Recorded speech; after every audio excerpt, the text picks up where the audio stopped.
माता जी को मेरा प्रणाम स्वीकार।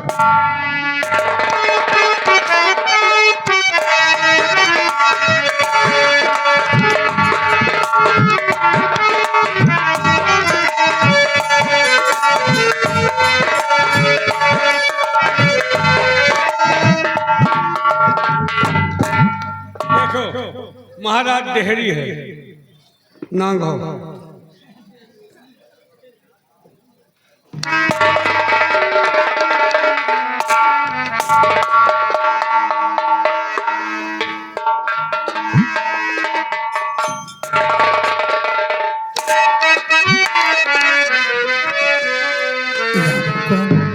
ये मैं क्या देख रही हूँ?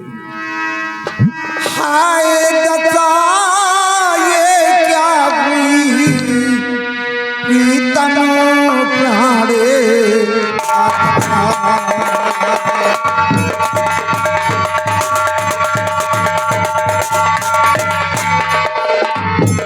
हाय दत्ता, ये क्या हुई प्रीतम प्राण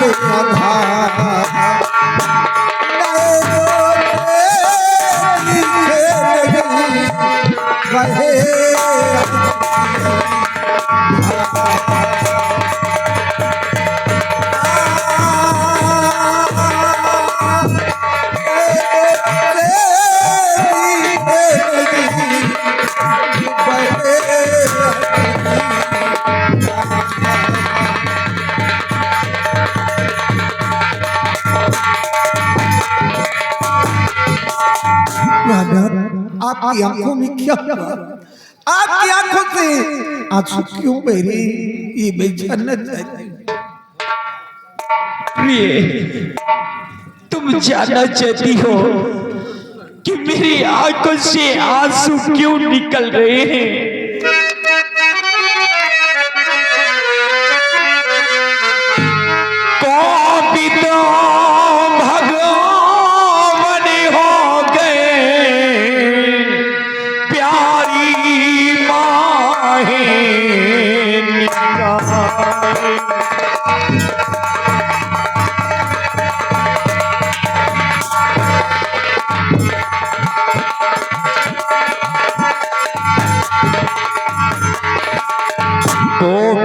भगवान हो गए प्यारी माहे निगाह और श्रापों दिया मुनिवर मुझे ये सुना है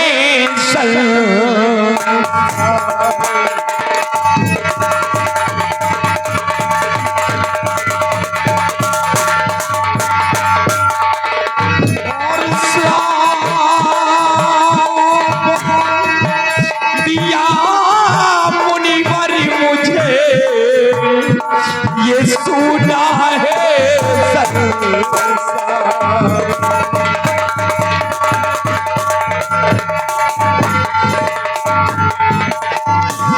जिस घड़ी पहुंचा जंगल में प्यारी सुना जिस घड़ी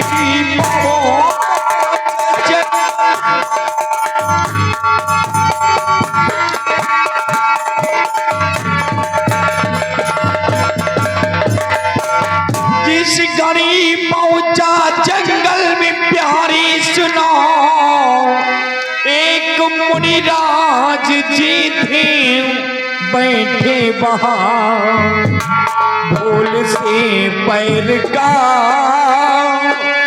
उनके ठोकर लगा उनके ही श्राप से ये हुई है दशा।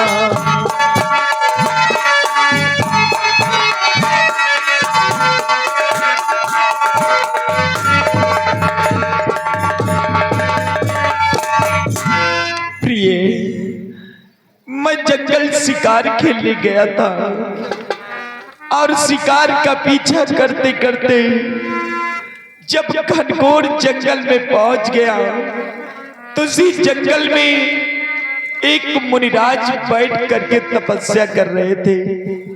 शिकार का पीछा करते करते हम मुनिराज को देख न सके। हमारे पैर का ठोकर उन मुनिराज जी के लग गया और मुनिराज जी क्रोध में होकर के हमें श्राप दे दिया है कि महाराज जब तक तू इस संसार में जीवित रहेगा तो अंधा हो करके ही जिएगा।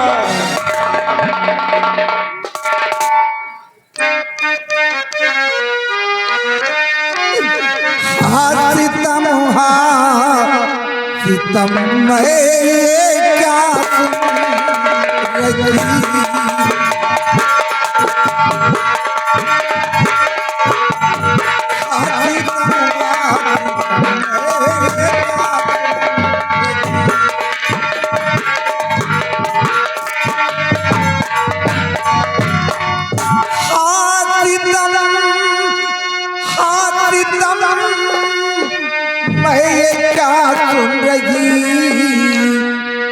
देखी जाती नहीं आपकी दादा।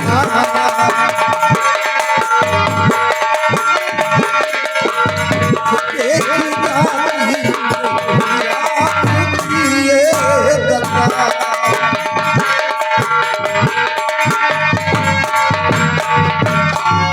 आबिरिया सच चले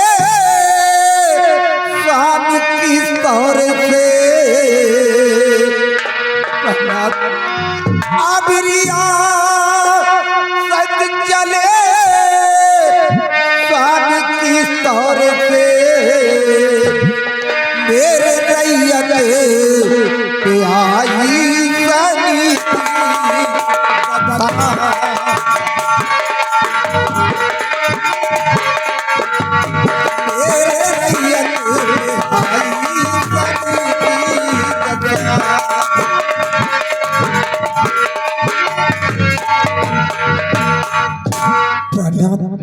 ये तो बहुत बड़ा अनर्थ हो गया। आपकी आंखों से दिखाई नहीं पड़ता। अब हमारी रियासत की देखभाल कौन करेगा?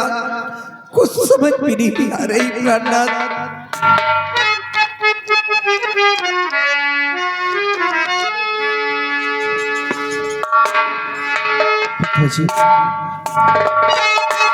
आप घबराइए नहीं, अभी आपका बेटा मौजूद है। संत के साथ से हुई ये दशा तो आज ही जाऊंगा बाबा के पास में। बोले कहा कुछ बताओ हमें,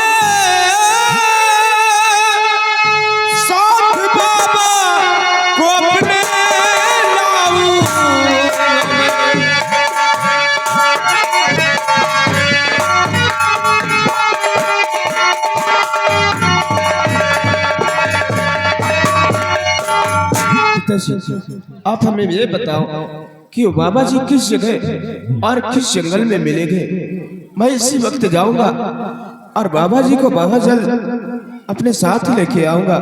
बाबा जी से मिन्नतें करूंगा, विनती करूंगा, उन्हें साथ लेकर आऊंगा और आपको इस श्राप से मुक्ति मैं दिलाऊंगा। पिताजी औलाद हो तो मैं जैसा अपने पिता का दुख दर्द देख ना सके, उनके खातिर अपनी जान कुर्बान करने को तैयार हो जाए।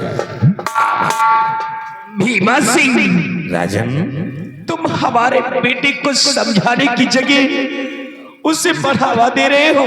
नहीं महाराज, औलाद तो बहुत देखा है लेकिन विजय सिंह जैसा नहीं, जो आपके लिए आपकी जान कुर्बान करने को ये तैयार है। राजन, आपका दुख दर्द ये देख नहीं सकते हैं। राजन, मंत्री भीमा सिंह ठीक कह रहे हैं।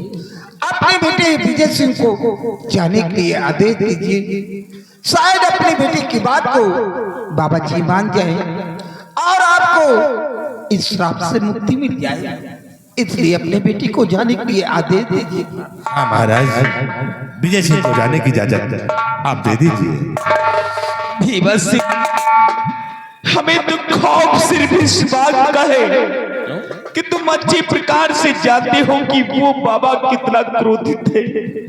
जब उसने हमारी और तुम्हारी बात को नहीं सुना है तो फिर हमारे बेटे विजय सिंह की बात को कहाँ मानेगा। हाँ महाराज, आप ठीक कहते हैं कि बाबा बहुत क्रोधित है, लेकिन महाराज ये बच्चे हैं, शायद ये बाबा के पास जाएंगे और बाबा जी इनके ऊपर तरस खा जाएंगे और आपको इस श्राप से मुक्ति मिल जाए। राजन, इसे विजय सिंह को जाने की इजाजत दे दी। ठीक है भीमा सिंह, अगर तुम कहते हो और प्रिय तुम कहती हो तो मैं अपने बेटे को जाने की इजाजत देता हूँ।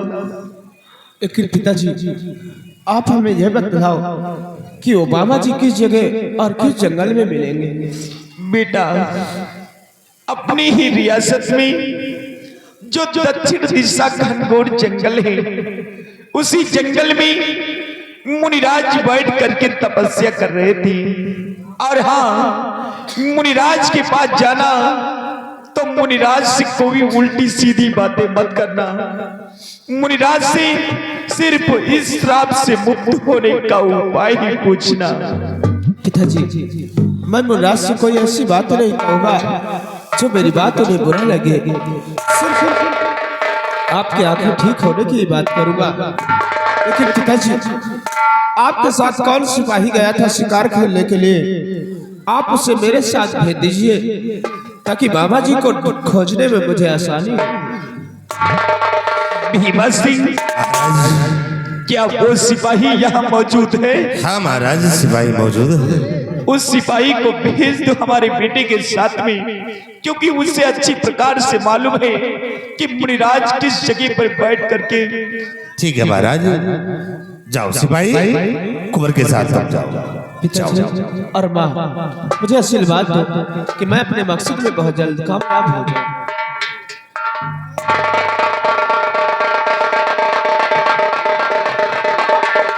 महाराज आइए, आपको हम आराम कर पहुंचाते हैं। आइए।